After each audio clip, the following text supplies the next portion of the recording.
Hey everyone, welcome back to Torment, Tides of Numenera. When I reloaded my game, apparently these guys have actually left. There were some of these, what are they, skitches? That were digging up and undermining the houses up above, and we actually managed to convince Chekekt here to get them to stop digging, because apparently one of our former hosts, one of our former lives, we actually spoke their language, so we remembered. Let's see. Must send other grub away. Pillai, fish head grub. Tell her we make deal and make her go away. That's a Steechus, that's what they're called. Okay. Yes. Okay. Let's see if she holds up her end of the deal. I hope you have news for me. I have news about the Steechus. Good news, I trust. I've handled negotiations with them. She lifts one foot to begin pacing to start considering her options, then she stops. She slowly turns to you, each eye rotating separately. She lowers her foot, turns to face you squarely, and bites off each word. What did you do? I convinced Chekekt that digging deeper would be a benefit to both the Steechus and the humans. There's no need to steal their eggs. You left their eggs with them? How will we enforce their exile without that leverage? She smooths her crest and blinks her eyes slowly. Fine, we can work with this for now. We have time to engineer another solution. Making a note. Did you promise them anything else? Nope. Good, then our work here is complete and I can return to the council tower. Okay. You required a bonded item. These pieces of equipment are powerful Numenera artifacts that go in the bonded equipment slots in the inventory screen. When equipped, they fuse directly to your skeleton, nervous system, or organs, providing significant positive effects, but their invasive nature can also produce negative effects. You can equip up to 2 items at once. If your concentration skill is at novice, both items inflict their negative effects. If trained, you ignore the negative effects of the first item. If specialized, you shirk off the negative effects from both items. If your skill level is inability, one of your bonded slots is locked until you improve your skill. Okay. We also got 150 shins and ebon eyes. The city of Sage's Cliffs owes you its gratitude. I will credit you in my report to the council. Yeah, she seemed kind of upset that we didn't raid their lair and steal all their young, which seemed kind of underhanded to me. But okay, so we have bonded. Let's see, where does our bonded? Okay, so our bonded equipment goes here, and we were talking about what skills we had. Where do we? Yeah, so we actually have concentration, which means we can equip this without suffering negative effects. So we got +1 training and perception skill. Ooh, which should make us specialized in it. And gains immunity to dazed and blinded. And if we didn't have the level in concentration, it would give us -1 training and stealth. Well, there we go. Yep, so now we're specialized in perception. That's funny, so this thing bonds to your, like, skeleton or whatever, but it kind of looks just like equipping to me. Okay, let's see. Yeah, our evasion looks like it's pretty high right now because of our specialization, but okay, so let's see. We also have this panoramic capture ball. I still haven't exactly figured out what this diagram is. Is this an indication that, I mean, is this just how many ciphers we can have, or I don't know what it would mean to have 2 ciphers in 2 spots. Anyway, we'll figure that out later. We have a panoramic capture ball which clears the fog of war in the current area. Consumes movement. Okay, but more importantly, we also leveled up. Or we went to the next tier, it looks like. So we can increase our stat pools, extra effort, or ability, or skill. Let us increase our stat pool. Okay, so we've been using, we haven't used might much at all. We've used a little bit of speed, we've used a lot of intellect. Intellect, we already went ahead and boosted our edge, so we automatically get a +1. So let's go ahead and lift our speed up. Besides which, Allegorn already has a higher might than us, so assuming he's going to be around for a while, let's go ahead and just buff that guy. Oh, we get 2 points. Okay, so I can raise this to 8, thereby giving us another 5% evasion. Yeah, let's do that. I've learned something new. Oh, and I learned something new, apparently. What did I learn that was new?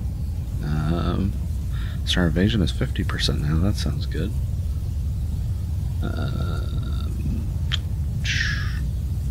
I think that was just the sound it makes when you level up. So now we're on tier 2. Okay. Alrighty. Siege incursion. Okay, so we got rid of them. Egg friend. Chekekt whistles. The smell of dust and closed air surrounds it. The creature is clearly glad to see you. Stitch a deep dig, like promise. Rock knot is good there. The scent of a pocket of trapped gas arises, the equivalent of a shrug. But Chekekt promise. Stitch a move. Human want travel? Okay, so we can actually have them travel places, and we're going to need to do that, I think, to find the other Castoff. But in the meantime, actually, let's take a quick look here. Tunnel is blocked with debris, but it's loose enough that a burrowing creature could easily push its way through.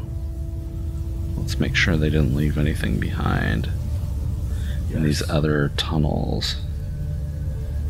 Examine. And same thing, yep, same thing. Of course. Oh well. Does not hurt to check. And then we are on to the Dendra O'Hur temple, or chapel. I think we had 2 quests here. Maybe just the one, but let's check that out. Journal? Yeah, so our main quest is to find Makina, but that's going to be somewhere else.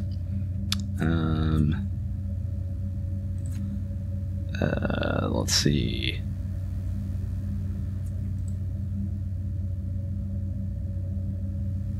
So we also need to find Makina to ask about this murder.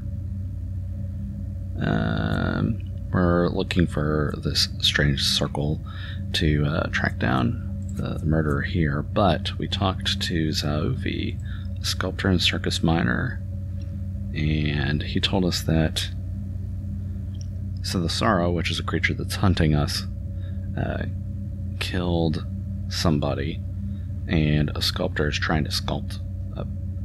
He's trying to create a sculpture of the Sorrow killing the body, or the victim, but he needs a better look of what it's like, of what the victim looks like, so we need to go and find the victim's body, which is probably here in the chapel somewhere. Okay. You got it. And the chapel looks pretty small. Yeah, these are the folks that, you know what, I've been avoiding just like reading journal entries, but let's read about these guys. Okay, do we not have these guys? Oh, apparently we don't have them.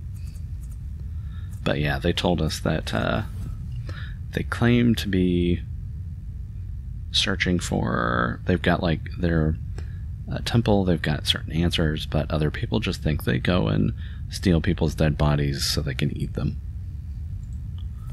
But let's find out.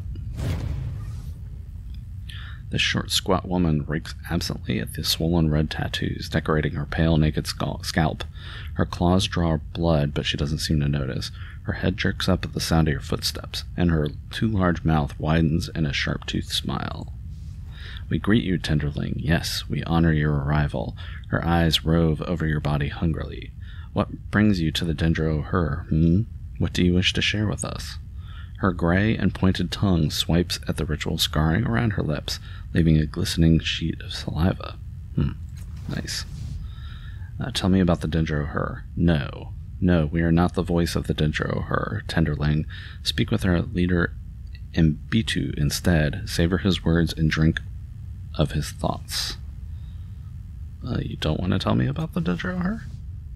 What? We do not speak of want? We do not speak of want, tenderling. We do not deserve to tell you. Mbitu is our voice. Okay, who are you? We are Gazai of the... You may not know the word, but we come from another world, a heavier one, more rocks and less life. Okay. What's the name of your people in your language? She barks a rattling growl in your face and slams her teeth together, then she smiles. You see? Does not translate so well. Our word is not like yours. It's not so rich. There are no animals, no. Vegetals? None of those. The only flesh is our flesh, but we are blessed. When we eat bodies, nothing is lost except the corpse. The soul is preserved. The dead one becomes part of us. It becomes we.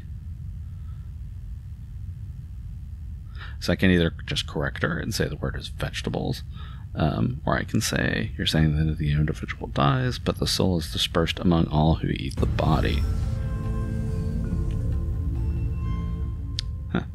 You are correct. She says, nodding. We give our respect in this way and we survive, until we don't, and sometimes someone dies on their own, and the soul is lost. Our people deserve better, that is why we are here. We heard rumors of Dendra O'Hur magic. It does not stop at the soul. It pulls memories from dead flesh and soaks them into the mind. So we came through a portal in the bloom to learn this magic. We found our way to sages, so we asked to join. Now the portal is gone, we hear, but we will make another in time. Okay, that's interesting. We'll miss you, tenderling, all of you. That's creepy. Okay, I noticed... So they said something about our dominant tide changed. And so now it's none. Before I thought it was silver. I still haven't quite figured that out. The whole... the whole tides bit. It kind of seems important given that it's on the title of the game, but I haven't figured out what exactly it means. Okay, so I assume we're going to be examining these, but he is their spokesman, so let's talk to him. At first glance, it would be easy to assume that the man is dying of some wasting disease or starvation. He is little more than a too-tall skeleton wrapped in translucent flesh and a tattered robe. His hands are essentially bony claws, and yet he beams at you, his sunken eyes glittering with suppressed laughter and feverish life. Keep your guard up around this one, Aligarn murmurs at your side. Mbitu's sharp, very sharp. He's eaten a lot of very smart people. Mbitu smiles. His teeth are a muddy brown. I know you, he says. So many eyes have lingered on that tattoo, that noble brow. He reaches for your forehead with a shivering skeletal finger. Fine, let him touch my forehead. His fingertip traces a hot line over your tattoo. Yes, now I remember. Old Krisa once saw you out of the corner of her eye, a week before his accident. Olorimar sold you a small bag of, he breathes, closes his eyes, sugar-dusted almonds. But those aren't the only two. No, you drift through countless lives, altering and ending them, never leaving a name. He draws in his breath. Oh, I can't stand mysteries. Love them, but can't stand them. Who are you?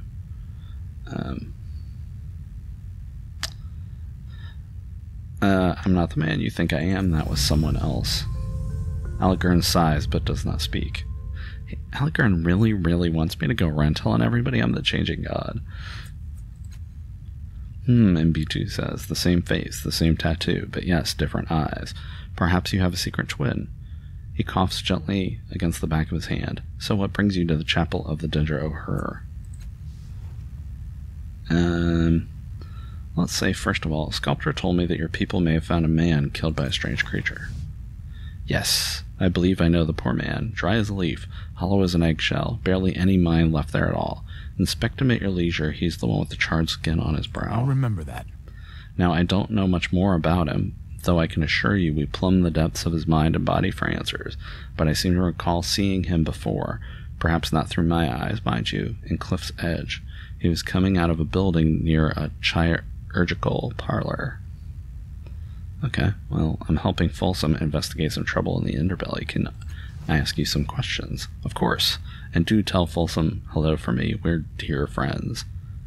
Well, he frowns more than I smile, but we do have a grand time whenever we meet, which is often. One of Folsom's proteges was murdered. Do you know anything about it? Not a thing. Why? Am I a suspect? Not particularly. Do tell me if you change your mind. Yeah, that's funny. Are you sure you don't know anything about the murder of Folsom's protege? I don't. I wish I did. Even in the best of times, Folsom is such a surly dinner companion. I can only imagine his mood now. Like to question your acolytes, and that'd be alright. Can't allow it, I'm afraid, not without reason. They're young and easily distracted from the path I've laboriously carved before them, perhaps another time. Okay, well, we will come back if, actually, wait, I want to ask him a little bit about, tell me about yourself. There isn't much to tell. I've spent most of my years in this little chapel. The Dendra O'Hur has rather consumed my life. Why did you join? Well, that's a good question, a very good question. I congratulate you on asking it. I am afraid, however, that outsiders rarely understand what calls us to the Dendra O'Hur, so with apologies, I do not think I will answer. I'd still like to know. And I would love to tell you, but it is rather tangled in the mysteries of our order. I simply cannot indulge you. Again, my apologies. Okay, how about tell me something about your cult? We worship the great queen Sar Lavoon, lady of maggots, goddess of entropy, and the guardian of the empty barrier. Although worship is the wrong word, perhaps. He points to the altar nearby, displays a skull with a flat, unforgiving eyes buried in its hollow sockets. She waits on the other side of death with her billions of squirming children. They devour whatever passes into their realm, and rightfully so. Everyone must eat. But whatever she and her children eat is lost forever, and so the Dendra O'Hur work to preserve their minds and the mysteries of mortals before death claims them. We hold their shrill little thoughts in our minds and let them tumble around as they will. It feels marvelous. These people are a little bit on the creepy side. Let's see. Altar is made entirely of human bones, with a carved skeletal head mounted above it. Live maggots wriggle in its empty eye sockets. Nice. Teenage girl lies dead on the slab. Most of her bones are shattered, suggesting that she fell from a great height. Corpse of an elderly man lies under the shroud. His face is peaceful, and you see no obvious cause of his death. His corpse is in a wretched state, its head and limbs crushed to a pulp, with bits of wood and debris embedded in the skin. A strong aroma of charred flesh rises from the dingy cloth over this corpse. Making the shroud. You move the shroud to the side. There's no way around it. This dead man was a cast-off, and it would be hard for him to be deader. His flesh is papery, desiccated. His tattoo, or rather the charred remains of it, has burned through his skin and into the bone beneath. And of course there's the matter of his charred eye sockets and his horrified gaping mouth. Parts of the corpse are missing, remnants of an aborted Dendra feast. You aren't surprised they stopped. Touch the tattoo. Whoa. Last thing you remember before your fingertip grazes the tattoo is a rising buzz. Time stutters and breaks.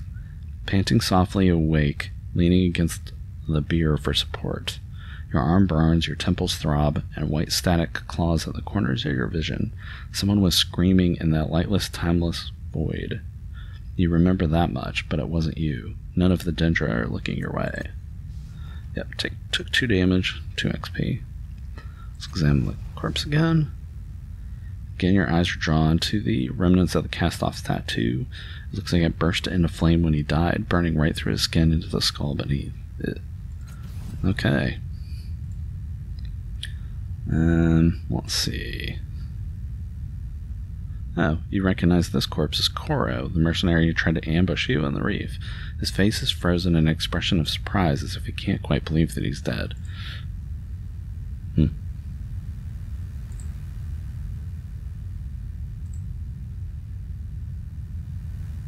On my way. Okay, a lot of dead people here. Let's see. Did we get what we needed here? Sorrow's Prey.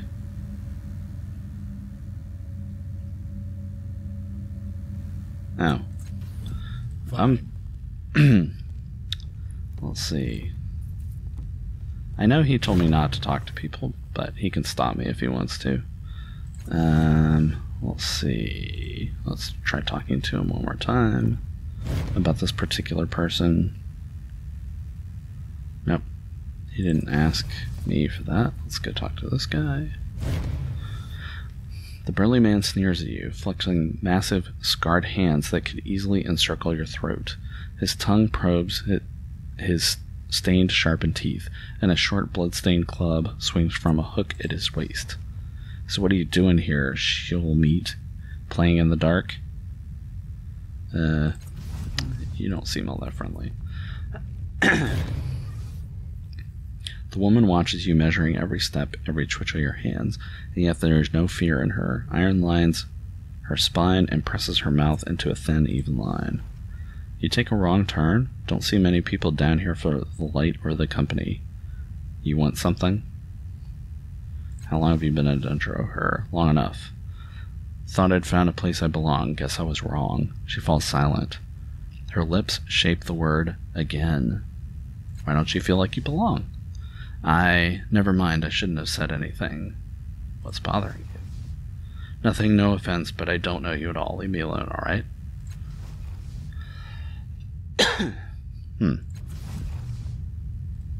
Okay, we're gonna talk to this guy again. Have you been a part of the Dendra O'Hur long? No, not long. What sort of work did you do before? I broke stuff. Not much for conversation, are you? Way I see it is I don't know you. You ain't done nothing. You ain't done anything for me, and we got nothing to talk about. Not now, anyway. So why should we? They'll open up if we have something to talk about? Oh yeah, you won't be able to shut me up.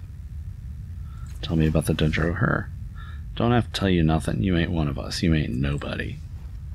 You want a tour, you talk to him. I'm busy. Yes.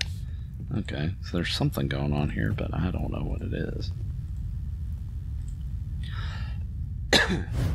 One other thing occurred to me is that I have not been using my flex skill.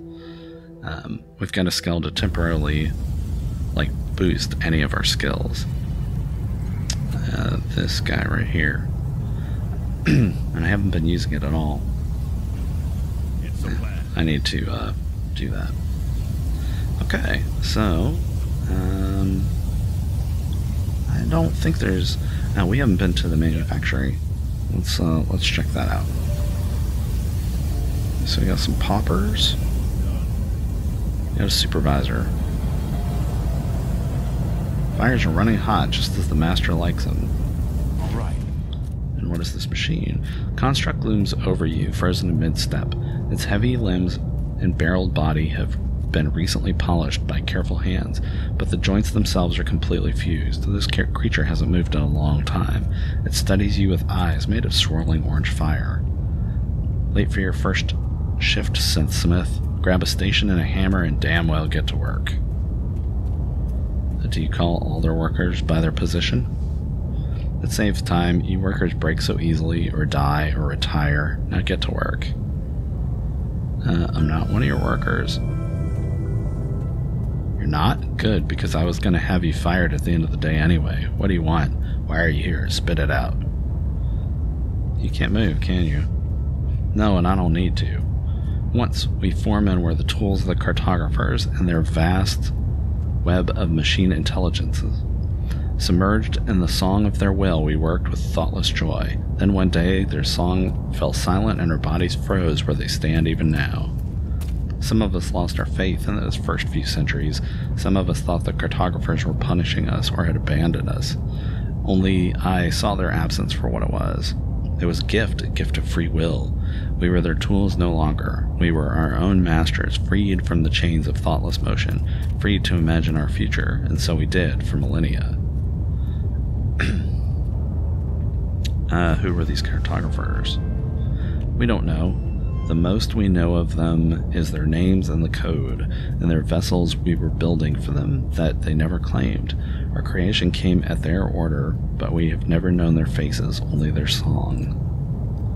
While others dithered and waited, I bent my mind to the future. I analyzed the work we had done for the cartographers. To my shame, I found flaws in the processes. I removed them. For the next cluster of centuries, I studied their vast catalog of known technology in Numenera in my mind and strung them together, creating new inventions for the day when the cartographers returned and reactivated us. But that day never came. But humans eventually did. Yes, and though you were flawed and fragile, you made perfect tools, just as we had once been. Your people found us, and the era of my greatest work began. They asked us to help them raise the city until it cast all others in shadow, to cobble their artifacts and their trinkets into grand devices that would power every corner and make them safe from enemies. And I told them, it coughs as if holding back tears, I told them I had a plan. You see the fruit of our mighty effort all around you. You don't seem to respect your human workers very much. Wrong. I pay them well and design safety measures to lower the acceptable worker loss threshold. I treat them better than they deserve. One of the passing workers rolls his eyes. They're lazy. They demand time for sleeping, eating, fornicating, and excreting, and then they refuse to tell me when each activity occurs. They are disorganized. I would replace them with automatons in a second if I had the proper materials. That's funny. Okay. Why are you so loud? Maybe you haven't noticed, but it's noisy down here. A foreman who can't shout can't be heard. This is the volume of leadership. Tell me about the other constructs. Can't spend much more time chatting. You've shown an interest in us, and I appreciate that. The truth is there are no other foremen. Not really. Yes, there are. The master artisan bellows cheerfully from across the manufactory. No, there aren't, the master foreman shouts. Do you two always bicker like this? The artisan is a weaker mind, tarnished by our long years in the dark. It does nothing but ridicule my great work. The truth is we were once a single mind, but when the cartographers left us, our minds settled into different containers, pools if you will, and while theirs grew stagnant and self-indulgent, mine remained clean, untainted, pure. Ignoring the snort from the distant artisan, the master foreman continues. While the years poured past, I felt slow ruin of the city the cartographers left behind. It haunted me, and so I vowed to undo the damage it had done. I notice you haven't spoken much about the third foreman, the one with no legs. Ha, there's a reason for that. I focus my intellect on the design of everything from useful devices to structures that will last 1,000 generations. The master artisan contributes at least, even if it prefers focusing on the delicately etched flowers, base aesthetics. And a good thing too, otherwise sages would look like a stack of unpolished metal cubes. Beauty is as important as function, if not more so. So I've heard, but beauty doesn't keep a city safe or structurally sound. At first, the third one in our little group helped with the great endeavor. Our workers scavenged pipes from the ruins beneath the city, harnessed the power in the cartographer vessels, and redirected it throughout Sage's Cliffs. But in the centuries since, the other foreman has grown doubtful. Not useful doubt, mind you, not the kind that leads to more efficient designs and processes. No, the other foreman has existential doubt. It wonders why we are alive, as if we actually are, and has become obsessed with the idea of producing offspring to the point of dismantling itself to do so. Sentimental drivel bordering on perversion. I may have some business with you. You need work done? If it can be built, fixed, or solved, you've come to the right place. I need advice on repairing a crystalline device in the reef. Consultation, eh? Tell you what, bring me a piece of the device to examine, and I'll count the examination as payment for the advice rendered. Deal? I don't have a piece of the device on me. We'll go find one. I don't hazard guesses. I analyze, design, and execute. Okay. I'm ready. Okay. Let's see.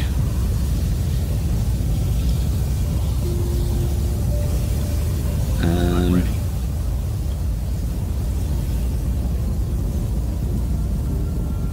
Okay, so who's this guy? The elderly man stares vacantly at a distant wall, muttering under his breath. His hands flex on the air, twisting and tweaking, as if he is repairing a machine only he can see. He jumps when you draw on a breath to speak. Yes? What? His eyes rove past you, halt, and then return to focus on your face with some effort. Ain't you a quiet one? The under-foreman makes more noise than you. We should hang chimes from your ears to keep you from surprising people. What do you need? What do you do here? I take care of my master, the under-foreman. There used to be more of us when he was making things, but when he lost interest, the master foreman hired them all, offered them more. Happened a while back, but I don't forget a slight. What's a foreman? Well, they are, he says, flapping his hand about the cavernous foundry. The constructs. They're frozen in their tracks, but they run this place together.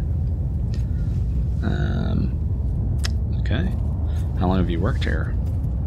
Couldn't say. On my first day, I'd already met my wife, but she was still married to what's-his-name, with the fishhook tattoo, and I hadn't lost a finger and grown it back yet, so 70 years, give or take. I should retire, but there'd be no one left to mind him if I left. Why do you keep calling your master he? Worked for him a long time, guess I stopped seeing him as a thing and more like a him. All of us have our little ways, even him. Now let's go talk to him. Go. Segments of this bisected construct's legs lie around it. Someone has painstakingly altered these pieces, giving them small limbs and tiny metallic heads. Nonetheless, they aren't moving. The larger construct's turquoise eyes flicker out of sync with each other as they turn towards you. I do not understand, it says. The voice emerging from the grill around its eyes is soft, as though you were hearing it from far away. Don't they want to live? The viaducts are open, the commands are received, and yet, every time I give my children life, they die. These things are your children? Not anymore. Now they are inanimate and lifeless. Their adaptive personalities have been lost. I do not understand why they are dying.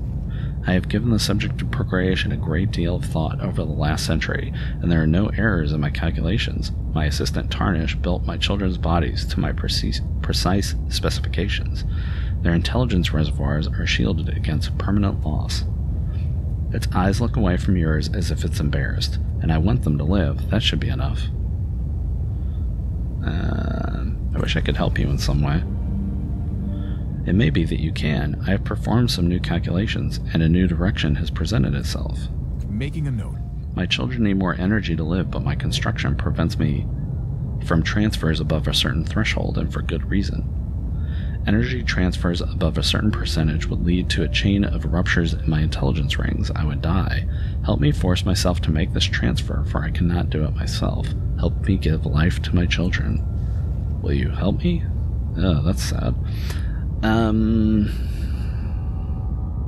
about I don't want to help you kill yourself? Very well, if you change your mind, my assistant Tarnish may have some ideas on how to proceed. Okay. Let's see. How do you feel about your master's goal? It's a fine thing to want children. Wish I had them myself. Too late now, of course. No ladies knocking down my door. Of course, when people have children, it doesn't come at the cost of their lives, most of the time. And that life doesn't belong to a creature that's older than oceans. It's a shame and a waste, but he wants what he wants. He always has. Doesn't mean I won't miss him. The assistant's smile is fond and brief. It doesn't reach his eyes. Why don't you want your master to succeed? It's a lovely goal. Don't think it's worth his life, then. How can I give Foreman's life?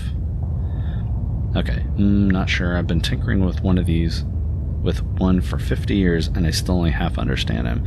You might try examining him on your own, or you could try talking to the Order of Truth. They know more about old machines than I ever will. Okay, tell you what we're going to do. We are going to go and use our flex power to learn more about machinery. Just what I needed. And then we're going to talk to him again. Ready.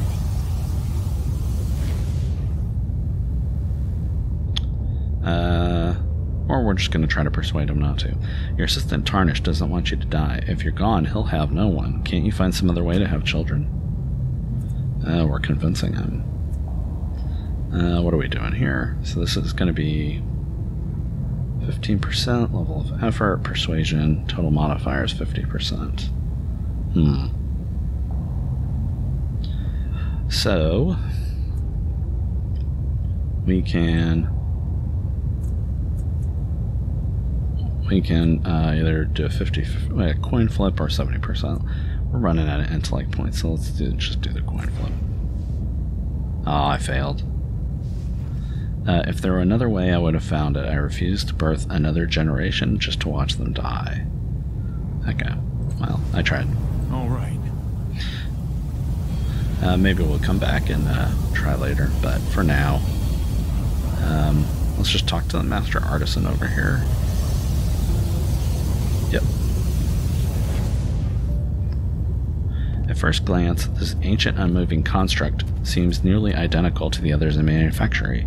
It is only when you move close into the hazy aura of forge light that you see the intricate, chaotic whorls of engraving markings every millimeter of his armored frame, and the worker standing behind it is adding even more.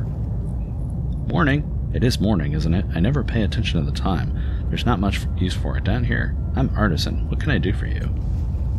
What can you tell me about the past? To be honest, I don't like thinking about it. All of us went slightly insane during our centuries down here before the humans came, but the other foreman and I don't dwell on things like Master Foreman does. If you want the whole story in excruciating detail, Master Foreman's the one to ask.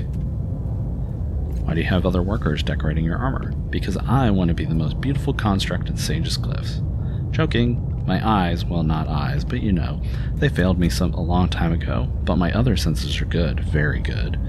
So when the workers want to show me a design, they scratch it out on my plate. I feel it, and then I give them feedback. Not that some of them need it. That's a long time to be blind. Why can't anyone repair you? The easiest answer to that question is we don't have the parts, but truth is that I'm afraid. Nothing is going to make me blind or but. Those first few decades in the darkness were the hardest, then I started seeing patterns in them. Simple at first, then with colors, depth, and shade, grand cyclical designs, I still see them and I wouldn't trade them for sight. To be perfectly honest, these artists don't need me anymore. They've done wondrous work on the city above, but they like asking me questions and I like giving it. That's nice. Can you show me something your workers have created? Absolutely. Hold on a second. Let me get a sense of what might appeal to your tastes. Not so interested in the arts, I see. Larga, get our visitor the contents of the store box 39. A minute later, a stalker hurries out and places a heavy object in your hands. No charge. Call it a gift. Globe of Cerule. Oh, cool. Synth globe clearly depicts an unknown world. Cool. Thank you. What's your opinion of your fellow foreman? Well, I don't like to speak poorly of my family. Construct breaks off when the worker behind it snickers. It's true, they're difficult in their own ways, of course. We argue, and here we means Master Foreman and me, but that's to be expected. We've known each other for a millennia, understand? We went through decades of angry silence until, well, we learned to accept each other as we are. Master Foreman has beliefs, exhausting ones that it can't help inflicting on others, and our broken friend just wants to die, I think. Puts it a different way, but it does, and though we bicker, I care for them. How couldn't I after thousands and thousands of years? Farewell, Artisan. That's kind of nice, kind of sad. Okay. So we are going to go back up to... Let's go. I think we've talked to... Is there anybody we missed? I think we've talked to everybody out here, so we are going to go upstairs and talk to that sculptor. And hopefully we learned everything we needed to learn for him.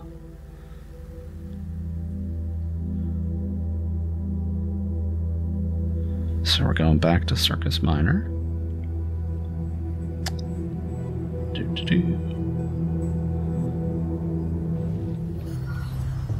Okay. Let's do it. Let's do it. Yes. Algern sounds much more gruff than I would expect. You know, it occurs to me there's a bunch of stuff we did not do here the first time, but maybe we'll do that next session. Yes. Here's the sculptor. Hello. Zaovi glowers blankly at the sky, his battered fingers sculpting the air, his lips moving silently.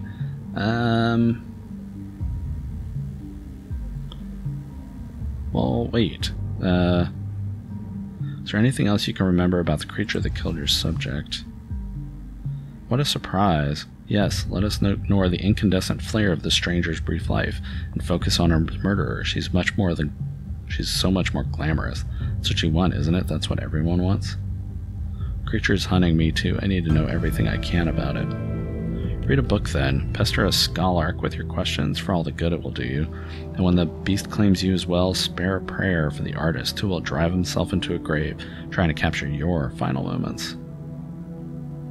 Have you made any progress? None. I need to know who the victim was, what drove him. Without that knowledge, how can I capture him in stone? Oh. So you're still at an impasse. Impasse is a kind word. I call it stuck, defeated, useless. Okay, so apparently I did not find enough.